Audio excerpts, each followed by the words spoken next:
Bonjour tout le monde et bienvenue à la Mentalité verte. Aujourd'hui, on discute du position du Parti vert du Québec qui vise à établir un réseau d'épiceries publiques à travers le Québec afin de vraiment baisser le coût de la vie pour les Québécois.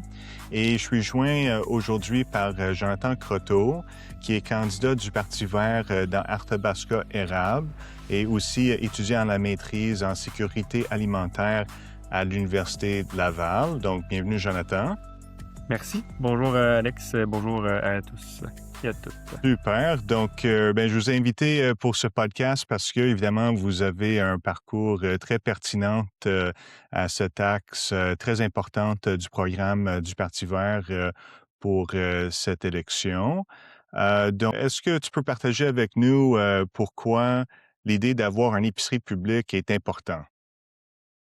Pour moi, c'est important d'avoir cet aspect-là, puisque ça permet vraiment, en fait, de venir jouer sur, je pense, les capacités des gens à se procurer de la nourriture, là. Vraiment avoir accès à une espèce de deuxième voie plus publique qui permettrait vraiment d'avoir justement un prix qui, elle serait plus fixe vraiment là, par rapport à ce qui est déjà avec, au niveau, privé. Puis vraiment avoir, justement joué sur, cet aspect-là qui est quand même l'aspect le plus important au niveau de la sécurité alimentaire et le déterminant qui est vraiment tu sais, les revenus, le prix là, des aliments. C'est vraiment là un des principaux, éléments qui font en sorte que les gens puissent, avoir accès Oui. à la Parce qu'il y a nourriture. beaucoup de monde qui sont en train de vraiment couper dans le budget alimentaire en raison des prix très élevés. Là. Donc, des gens soit qui vont consommer moins ou pour la grande majorité des gens vont consommer des aliments qui sont moins bons pour la santé, des produits transformés, etc. Puis, on voit dans le système de santé publique qu'il y a beaucoup de gens qui sont en train de se présenter avec beaucoup de problèmes qui peuvent être liés à l'alimentation. Donc, c'est pour moi cette crise alimentaire, la crise de l'abordabilité est en train de vraiment avoir des impacts importants sur la population. Oui, puis, moi j'aime bien le concept aussi, d'une seule santé. C'est sûr que si, justement là avec, en promouvant des bonnes pratiques aussi au niveau agricole, environnemental, ben, c'est sûr que ça a des impacts tant sur, la qualité de la santé humaine, puis aussi la qualité, je pense, sociale, là. Je pense qu'on va Exact. vraiment être capable de regrouper tous ces éléments-là pour pouvoir justement proposer des éléments qui vont, toucher à plusieurs enjeux qui sont, actuels, là. Ouais. Puis surtout, ce que les gens ont tendance à oublier parfois, c'est que vu que l'État paye quand même les soins de santé, mais ça nous coûte quand même cher là, d'avoir une population qui est pas nécessairement en bonne santé. Fait que tout ce que l'État peut faire là, pour rendre les gens plus en santé va avoir un bénéfice économique pour tout le monde, même si tu sais, il y a d'autres raisons d'avoir une société qui est en santé. Donc, malgré le fait que l'épicerie est devenue tellement chère, puis que les gens sont en train de souffrir, comme qu'on vient de mentionner, les compagnies d'épicerie, eux, là, ils sont en train de faire de plus en plus de profits. Puis, on a vu que l'industrie s'est vraiment consolidée entre les mains de 5 grandes chaînes d'épicerie. Puis, même si on voit beaucoup de bannières différentes là, sur les magasins, ils relèvent presque tous là, des 5 grandes entreprises en alimentation. On a quand même un paradoxe, tu sais, de voir, ces entreprises-là profiter, d'une façon, tellement importante, puis d'avoir des gens qui, n'arrivent pas à joindre les 2 bouts, puis qui doivent, manger de la nourriture, qui est pas santé. Fait que, tu sais, à notre avis, au Parti vert, là, il y a quand même un changement, important qui doit être fait parce que l'alimentation, c'est aux bases des conditions de vie, là, pour les gens. Puis justement, la semaine passée, j'ai participé dans un congrès, à Sherbrooke, tout à propos de le droit à l'alimentation. Puis il y avait plus que 400 personnes, qui étaient réunies. Beaucoup de gens qui travaillent dans les cuisines, populaires, des agriculteurs, des diététiciennes, vraiment des gens qui travaillent dans ce milieu-là. Puis, une des revendications, du sommet, bien sûr, mais c'est que les gens puissent avoir le droit à l'alimentation. Puis c'est pour ça que le Parti vert, on veut aussi inclure le droit à l'alimentation dans la charte des droits de la personne parce que c'est tout comme de l'eau propre, de l'air propre, un environnement sain. Le droit à l'alimentation, peu importe notre emplacement, peu importe si on est éloigné d'un grand centre urbain ou non, devrait être parmi les droits les plus importants au final. Mais malgré ça, ils sont absents à l'heure actuelle de la charte québécoise et canadienne. Oui, c'est vrai qu'on le reconnaît quand même à l'échelle internationale, là, vraiment comme le droit à l'alimentation. C'est sûr qu'il y a plusieurs droits aussi internationaux là, qui priment davantage, comme le droit commerciaux et économique. Souvent, c'est souvent ceux qui sont, je dirais, davantage plus respectés puis mis de l'avant aussi. Puis les droits, bon, ben, justement, l'alimentation, le droit aussi à l'environnement sain, ben, ça parfois, ça prend un peu plus, le bord, là, de ce niveau-là. Puis, oui, je voulais revenir aussi par rapport, tu sais, aux 5 grandes chaînes. C'est vrai que comme le nerf de la guerre, c'est beaucoup la distribution, les distributeurs qui, eux, ben, je dirais, peuvent comme plus davantage jouer sur, cette marge, de profit-là. Puis, qui est, tu sais, justement proposé, tu sais, justement comme dans le programme, du Parti vert, ben, tu sais, vraiment une structure comme d'un système alimentaire, mais qui est davantage aussi public, donc pas nécessairement vraiment juste le lieu où on achète, les aliments, mais bien aussi, tout ce qui est, transport, tout ça, pour avoir, aussi, tu sais, un système de chaîne alimentaire complète, parce que les grandes chaînes l'ont aussi, en fait, à ce niveau-là. Puis, ben, c'est là aussi que, tu sais, la chaîne de valeur puis les différentes filières qui, transforment l'alimentation, ben, on voit que il y a des oui, il y a des marges, là, qui se font peut-être, plus, vraiment par rapport à Ouais. ça. Donc, je peux parler un peu du concret, là, de comment que notre politique d'épicerie publique peut être implantée au Québec. Et comme vous avez mentionné, c'est pas juste sur la question de vente au détail, là. Nous autres, on parle carrément de créer un réseau public qui va de l'agriculteur, passant par la transformation, la distribution, l'entreposage, de vente au détail, puis même la livraison à domicile des consommateurs. Puis l'idée, c'est que le gouvernement du Parti vert, suite aux prochaines élections, mettrait en place ce réseau avec un investissement de 10 milliards au début. Fait que ça, c'est assez pour créer à peu près 250 magasins de petites et de grandes surfaces, 25 entrepôts réfrigérés, 500 camions de livraison et aussi certains centres de transformation, du moins comme un départ. Et donc, l'idée, c'est que, bien, les gens ils vont continuer à devoir payer quelque chose pour l'épicerie, probablement 30 moins cher. Puis, la manière qu'on va aller chercher ces économies-là, c'est que ben, les gens ils vont payer que ce que la nourriture coûte, les frais d'opération, mais ça se fera tout sur des infrastructures qui sont fournies par le gouvernement. Puis, je pense que c'est ça vraiment qui peut faire réduire les prix. Puis, ça permet aussi d'atteindre plusieurs objectifs environnementaux et économiques en même temps. Notamment, ben, sur la réduction, de l'emballage, là. On parle d'avoir une politique de dépôt-échange dans ces magasins-là, donc tous les contenants, seraient retournables, en magasin. On peut éliminer beaucoup le gaspillage alimentaire parce que quand on a une épicerie, qui fonctionne dans l'intérêt public, mais la nourriture, qui ne pourront plus vendre éventuellement, là, qui est proche de, sa date limite, pourrait être donnée gratuitement aux consommateurs, à l'avant du magasin, là, à l'entrée. Alors que en ce moment, avec, le monopole privé sur l'épicerie, souvent, ce que les chaînes ils vont faire, c'est quand la nourriture n'est plus vendable à leurs yeux, mais ils vont mettre, dans le bac de déchets, puis là, ils vont mettre un cadenas dessus même, là, pour empêcher le monde d'aller valoriser, ce qui reste. Fait que ça, c'est un grand problème. Puis, tu ce système d'épicerie publique-là permettrait aussi, de prendre des ententes favorables avec, des agriculteurs, pour dire que là, l'épicerie publique, là, elle va acheter la récolte. Donc, on pourrait acheter la récolte au printemps, là, avant qu'elle est prête. Puis comme ça, l'État peut assumer, un peu des risques et des bénéfices là, de ce qui peut arriver avec, les changements climatiques, par exemple. Jonathan, je sais que tu as grandi sur, une ferme, laitière. Est-ce que tu peux nous parler de comment c'est important pour les agriculteurs d'avoir des contrats, prévisibles et justes?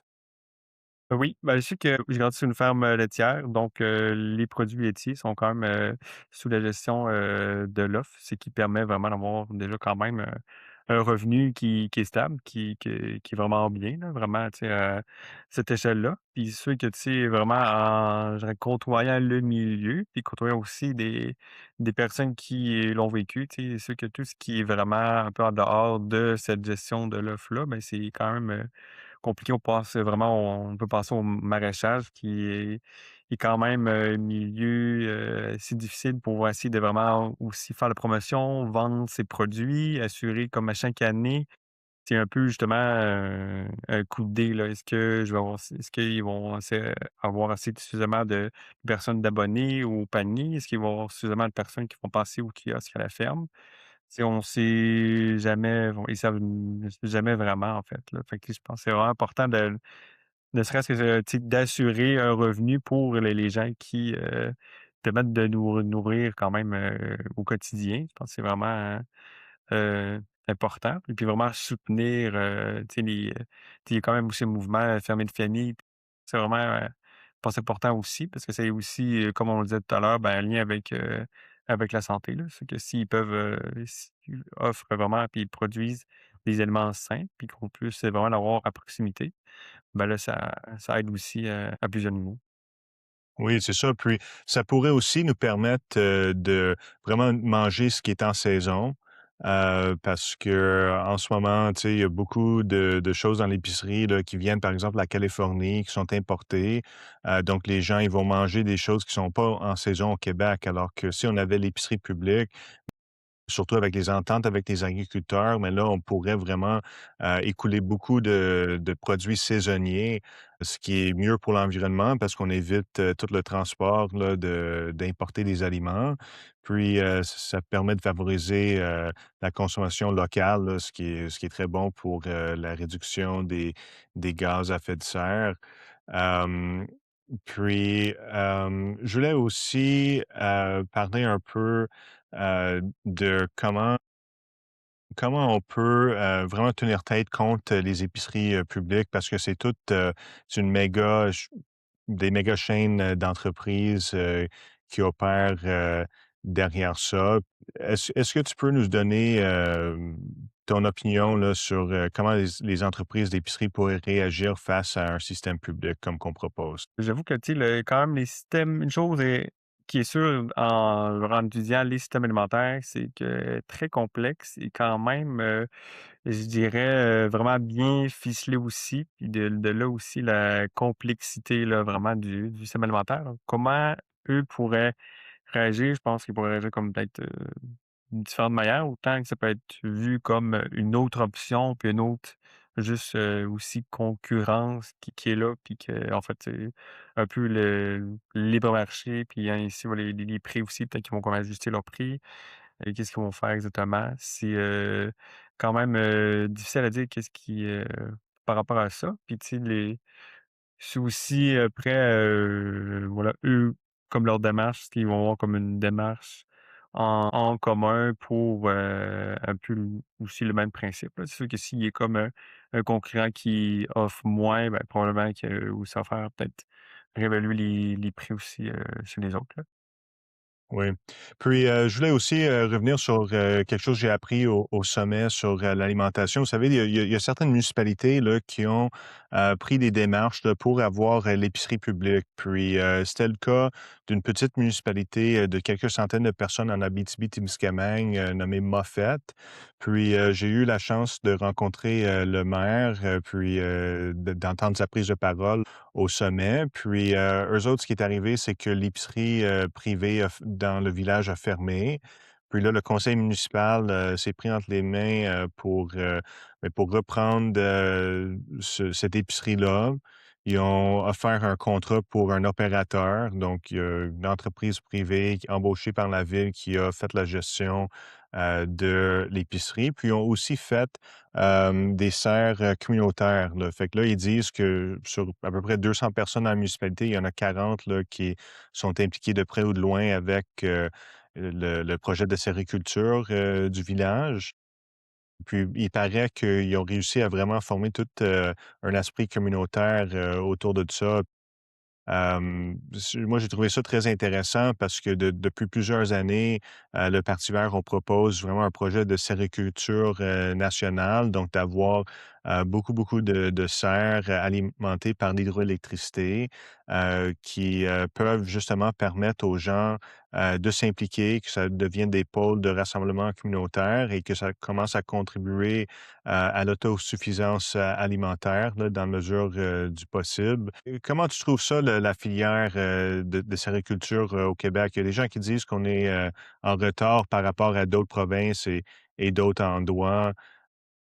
Comment se fait-il, on n'est pas en train de pousser des légumes sur, tous les toits d'épiceries, partout au Québec? Vraiment au niveau des serres, ben, c'est que ouais, l'approvisionnement quand même, en énergie, là, ça, il y a comme oui, des coûts énergétiques quand même, je pense, tu sais, élevés, par rapport à ça. Puis évidemment non plus. Il y a peut-être des justement des incitatifs qui sont quand même, disponibles là, pour vraiment créer ce genre de système-là. Il y en a quand même de plus en plus, parce qu'il y a quand même aussi une demande pour, vraiment avoir des produits locaux quand même, tout au long de l'année.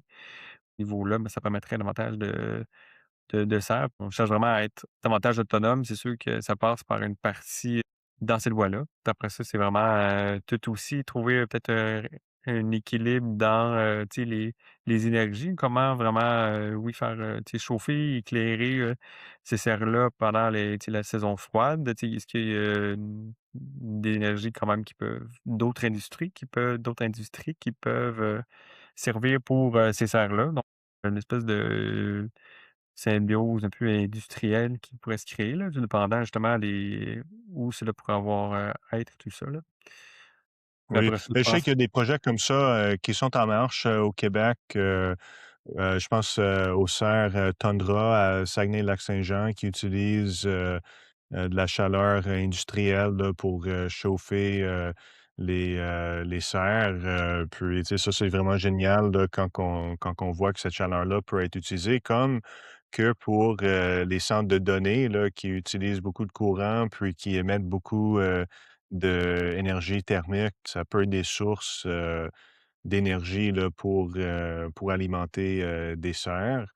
Fait qu'il y a beaucoup de possibilités là, tu sais, de jumeler différentes industries ensemble, puis de pouvoir récupérer, de l'énergie.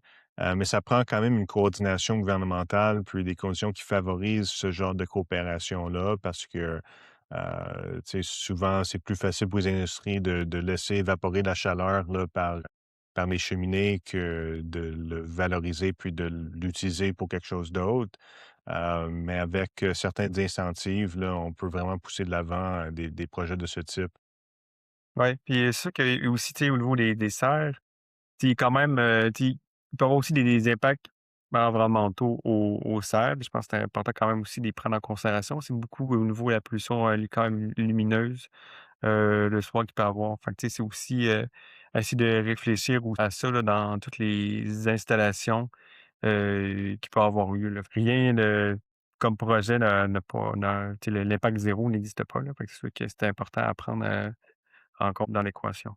Vu que tu étudies, en sécurité alimentaire, j'aimerais savoir, à ton avis, c'est quoi la plus grande menace, envers la sécurité alimentaire, du Québec en ce moment? Plus grande menace, je pense que je vais aller quand même assez, large, mais je pense que c'est vraiment le on dirait comme l'intérêt général porté un peu par rapport à d'où vient, l'alimentation, là. Vraiment, tu sais, essayer de reconnecter avec, notre provenance, d'où viennent les produits, vraiment favoriser, valoriser ça aussi. Puis tu sais, il y a beaucoup, tout ce qui est comme la question, du prix. Fait que là, c'est sûr que, tu sais, il y a vraiment une notion de, ben, tu sais, il faut quand même avoir, oui, des produits locaux, de qualité, mais quand même à prix, abordable, pour tous. Puis pour moi, ça passe quand même tu déjà, par exemple, pour avoir, tu sais, un programme d'alimentation scolaire, universel au Québec. c'est quand même un chantier déjà qui a eu lieu, puis il y a déjà eu quand même je pense des essais, dans certaines régions. Puis c'est quand même important de justement de pouvoir quand même rassembler, tu sais, justement la possibilité d'offrir, des repas vraiment à des étudiants, des élèves. Tout en favorisant justement comme leur éducation par rapport à la découverte d'autres aliments, la découverte d'où provient, l'alimentation, justement notre rapport avec, l'agriculture. Puis là, ben, vient encore, justement jouer sur, ben, c'est quand même des milieux, plus sains aussi niveau, ben, environnement alimentaire plus sain donc pour, les communautés. Donc, c'est quand même assez, je dirais complexe justement de pouvoir, je dirais, de se renouer un peu avec, ces éléments-là, vraiment là de s d'alimentation, de sécurité alimentaire. Pour moi, c'est comme un peu je dirais le grand défi là, vraiment à avoir collectivement, qu'est-ce qui prend pour, je dirais l'élément là déclencheur pour dire: «OK, oui, ensemble, on dit on veut l'autonomie, on veut la résilience, on veut encourager en fait notre communauté en général, c'est bon pour tous». Super. Ben écoute, je te remercie beaucoup pour ta présence ici, puis pour ta candidature dans Athabasca Érable, aussi connu comme Victoriaville, dans le centre du comté, là où tu habites.